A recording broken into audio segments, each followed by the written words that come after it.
And the hardest part is being like a public figure. So before I can even tell the internet had killed my baby.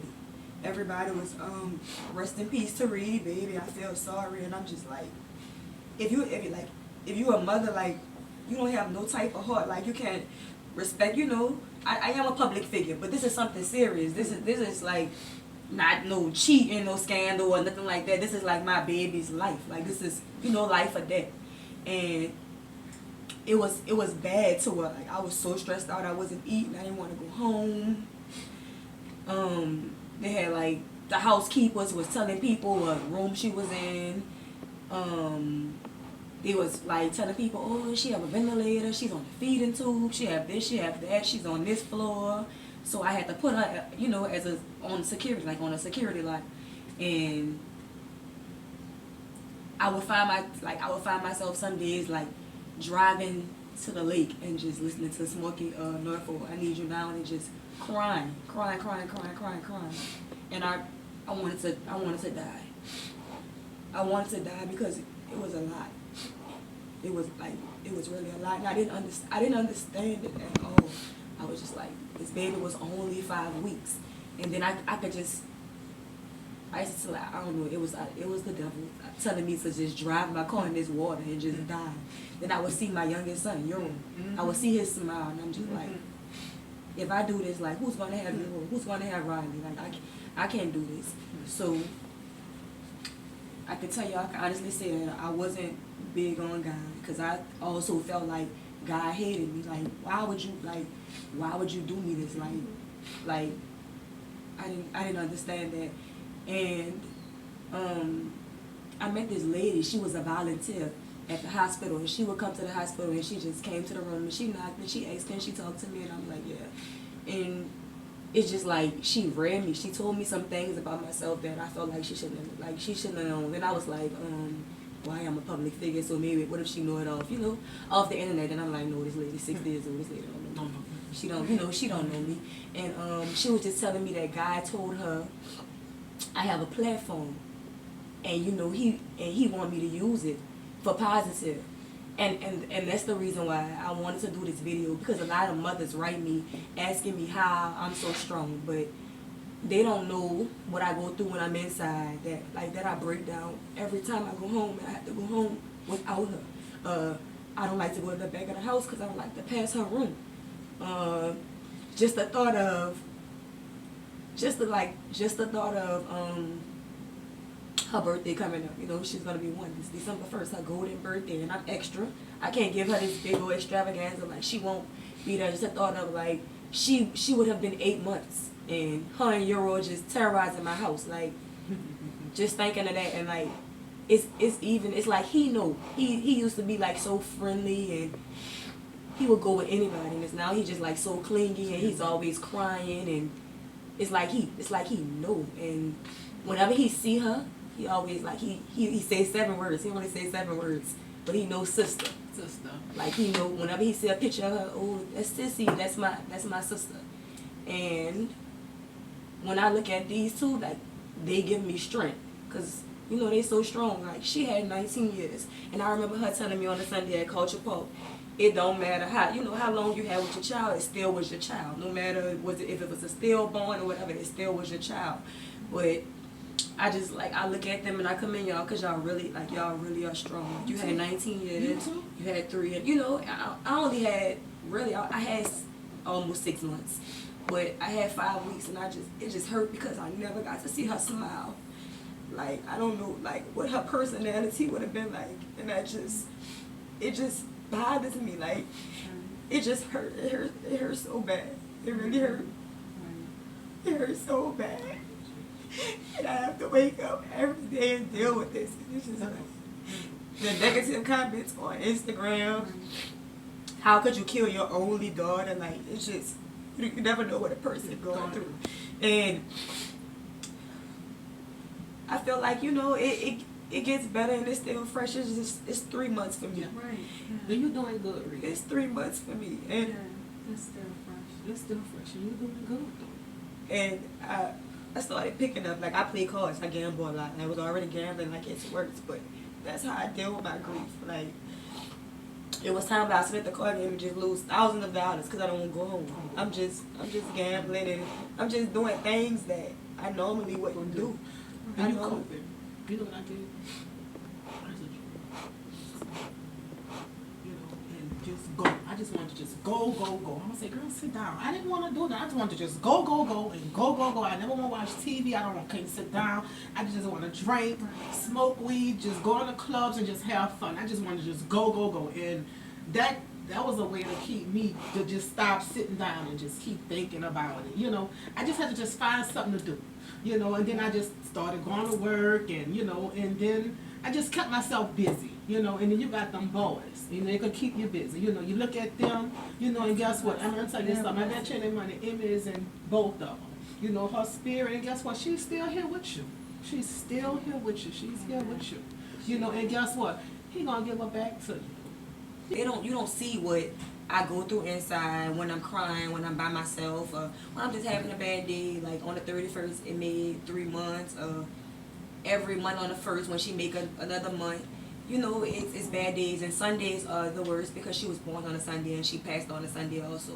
So Sundays are really the worst. So, like I said, the lady told me to use my platform, and that's why I wanted to use my platform for this, because a lot of mothers come to me and tell me, they look at me and I give them strength. So you never know what someone else is going through. And I'm thinking, oh, I'm hurting. But learning about anoxic brain injuries, I met so many other mothers who had kids who had anoxic brain injuries, and that's where I got my hope from. That's why I got my hope from. And when she told me, you know, her daughter had a traumatic brain injury, like when the doctors explained to me, like, traumatic brain injuries are kind of like way better than anoxic brain injuries, because when you lose oxygen to the brain, your cells die. And traumatic is like, you know, you break an arm or you break a leg, you know, your leg won't stay broke forever, you know. So I was sad that her daughter died, because I just felt like I did a lot of research, and I felt like having a traumatic brain injury, you had a better chance than an anoxic brain injury. And I started, when I was in the hospital, my daughter was in the hospital for 87 days. I stayed on Google. The nurses would tell me, girl, stay on Google. Like, Google will kill you. Like, stay on Google. Research. But I used to do my research about anoxic brain injury. I used to always, Google questions that I knew the answer to. I used to Google, can you have brain surgery? Like can I get someone else's brain? Not even thinking, like, once a person died, the brain is gone. So, you know, but just Googling all type of stuff, mine just all over the place. I started talking to God. I started like talking to him. I talked to another mother. She reached out to me. She was like, she haven't been on Instagram in forever. And as soon as she got on, she seen my post, and she told me to call her. It was on the phone for like 3 hours, and she was telling me how she had a prayer closet, how she would like write different things down, and she would pray about it. And she was telling me, like, probably 3 times a day she would text me and tell me like she's checking on me and she's praying for me and she hope Emmy pull through. So I seen my baby fight, so I started fighting with her. Like, every day, everybody was telling me Emmy had the best hospital room in the room. She had over 100 balloons.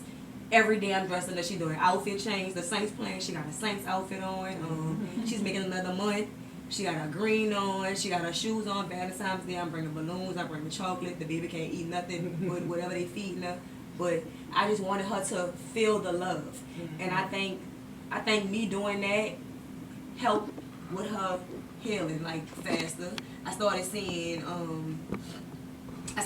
moving. Like, the doctors would say, oh, that's just muscle spasms, and then I'm like, I'm not gonna, they'll think you insane because you want your child to be better, but I'm like, well, whatever. And then the nurse actually came in and she seen Emmy lift her legs, and then she was like, oh, she's really doing this. This is not a muscle spasm. Then she probably a month after being in the hospital, she opened her eyes, and then she would react to her dad. Like, whenever her dad entered the room, she would breathe over the ventilator. And then she was doing so good to where she was going to even require the ventilator. She was going to get a nasal cannula.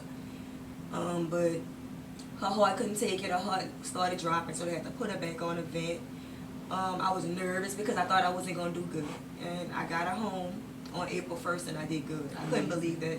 I knew how to change the feeding tube, set the vent.